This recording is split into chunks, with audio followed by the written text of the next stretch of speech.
આજથી થોડાક દિવસ પહેલા ભૂમાફિયાનો આતંક રાજકોટના વિછિયા ગામમાંથી સામે આવ્યો હતો। તેણે કાયદા અને વ્યવસ્થાની સ્થિતિને કથળ્યો હતો। તેના વિરુદ્ધ એક વ્યક્તિએ ફરિયાદ કરી તો ભૂમાફિયા દ્વારા એ વ્યક્તિની જ હત્યા કરી દેવામાં આવી। આના જ કારણે વિવાદ વકર્યો હતો। જે વ્યક્તિની હત્યા થઈ છે તે કોળી સમાજમાંથી આવતા હતા અને કોળી સમાજમાં પણ ભારે આક્રોશ ફાટી નીકળ્યો હતો।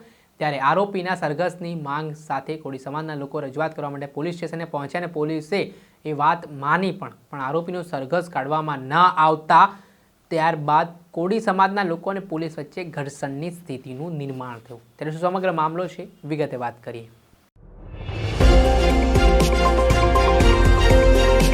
શું તમે અમદાવાદમાં ઘર લેવાનું વિચારી રહ્યા છો, ઘર શોધી રહ્યા છો, તો પછી ચિંતા મૂકી દો। શું કામ ચિંતા કરવાની જરૂરિયાત છે? કેમ કે અમદાવાદના પાલડી વિસ્તાર ખાતે સ્થિત ન્યૂ શારદા મંદિર રોડ પર આનંદ શિવ નામના એપાર્ટમેન્ટમાં એક ફ્લેટ વેચવાનું છે। 3 BHK આ ફ્લેટ છે, તેની અંદાજિત કિંમત 85 લાખ રૂપિયાની આસપાસ છે અને તમે એમાં પણ ચિંતા કરવાની જરૂરિયાત નથી। તમને ફૂલ્લી ફર્નિશ આ વસ્તુઓ મળવાની છે। એટલે અને કપડાં અને વાસણો લઈને સીધા તમને અહીંયા રહેવા માટે જવું છે। અને બીજી ખાસિયત હું આ ફ્લેટની બતાવવા માંગીશ કે આનંદ શિવ જે એપાર્ટમેન્ટ છે ત્યાંથી 50 મીટરના અંતરે ભીમનાથ મહાદેવનું મંદિર આવેલું છે।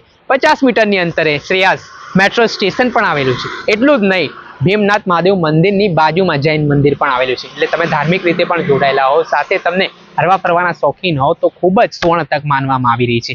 એટલું જ નહીં, આ જે ફ્લેટની ખાસિયત એવી છે કે આમાં તમને 3 BHK ફ્લેટ તો મળશે, સાથે સાથે 60 વાર એક જગ્યા પણ છે તે આપવામાં આવશે। આજે જ આ સ્ક્રીન ઉપર દેખાઈ રહેલા નંબર ઉપર સંપર્ક કરીને વધુ વિગતો મેળવો। નમસ્કાર દર્શક મિત્રો, સ્કાયનેટ મીડિયામાં આપનું સ્વાગત છે। હું છું ફૈઝાન। થોડાક દિવસ પહેલા રાજકોટ જિલ્લાના વિછિયામાં એક ભૂમાફિયા સામે ત્યાંના એક સ્થાનિક યુવાન દ્વારા રજૂઆત કરવામાં આવી। આ રજૂઆતના સંદર્ભમાં જે ફરિયાદ થઈ હતી ભૂમાફિયા વિરુદ્ધ, તેના કારણે ભૂમાફિયાને આ ઘટનાની જાણ થઈ અને ફરિયાદ કરનારા જે વ્યક્તિ હતા તેની હત્યા નિપજાવી દેવામાં આવી। આ ઘટનાને લઈને વિછિયા ગામમાં ઘેરા પડઘા પડ્યા હતા। આ મામલામાં કોળી સમાજના યુવાનના હત્યાને લઈને સમાજના લોકોમાં પણ ભારે આક્રોશ ફાટી નીકળ્યો હતો અને આરોપી સામે કડકમાં કડક સજા થાય તે પ્રકારની માંગ પણ કરવામાં આવી હતી। ત્યારે કોળી સમાજના આગેવાનોએ ઉચ્ચ અધિકારીઓને રૂબરૂ મળી આરોપીનું જાહેરમાં વિછિયાના બજારમાંથી સરઘસ કાઢવામાં આવે તે પ્રકારની વાત કરી હતી અને ત્યારબાદ એવું કહેવાય રહ્યું છે કે પોલીસ અધિકારીઓએ તે વાતને માની પણ હતી અને એવું આશ્વાસન આપ્યું હતું કે આરોપીનું જાહેરમાં સરઘસ કાઢવામાં આવશે। પરંતુ જે ઘટનાક્રમ બન્યો જેમાં આરોપીનું સરઘસ કાઢવામાં ના આવતા મોટી સંખ્યામાં કોળી સમાજના લોકો છે તે પોલીસ સ્ટેશન ખાતે પહોંચ્યા હતા અને ત્યારબાદ પોતાની રજૂઆત મૂકી હતી।